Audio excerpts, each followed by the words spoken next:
GT Holidays, South India's #1 travel brand. You know you are special when you're with GT Holidays. பழைய நகையை கொடுத்து white 11 மந்த்ஸ்ல அதே அடைக்கு புது நகையை எடுத்துக்கோங்க. எக்ஸ்ட்ராவா ₹1 தர வேண்டாம். Magic old gold exchange.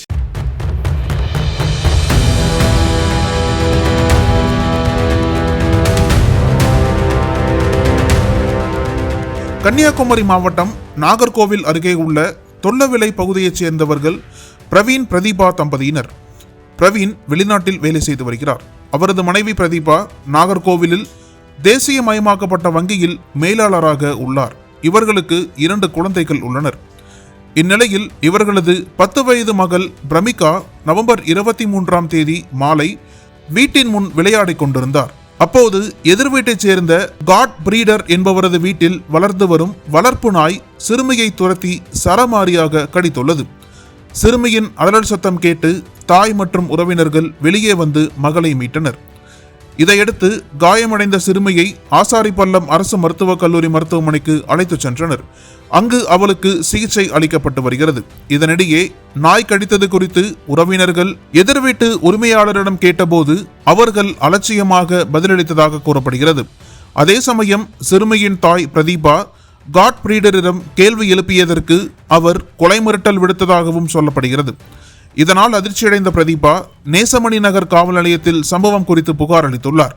கடந்த 2 ஆண்டுகளுக்கு முன் இதே போன்று எதிர் வீட்டு நாய் பிரதீபாவின் மகனை கடித்தது.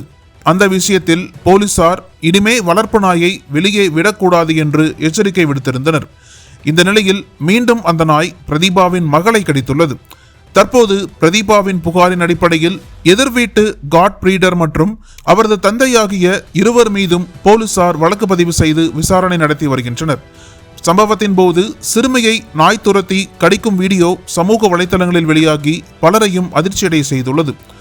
நாடு முழுவதும் தொடர்ச்சியாக ஏற்படும் நாய்க்கடி சம்பவங்களால் உயிரிழப்புகள் அதிகரித்து வரும் நிலையில் தெருநாய்கள் மற்றும் வளர்ப்பு நாய்களால் பொதுமக்கள் பாதிக்கப்படுவது தொடர்பான பிரச்சினை பெரும் விவாதத்தை ஏற்படுத்தியுள்ளது.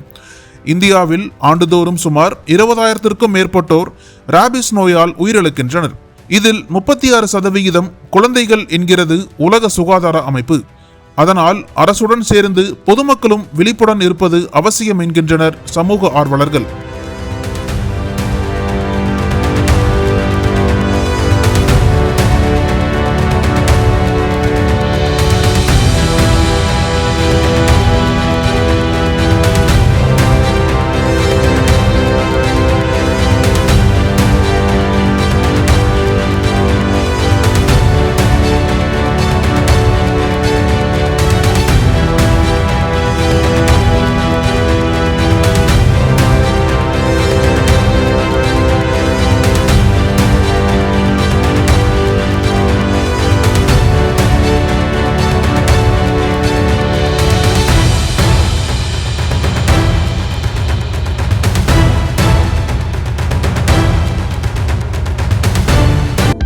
அனல் பறக்கும் செய்திகளை அப்டேட் செய்து கொள்ள நக்கீரன் களத்தை இப்பவே சப்ஸ்கிரைப் பண்ணுங்க.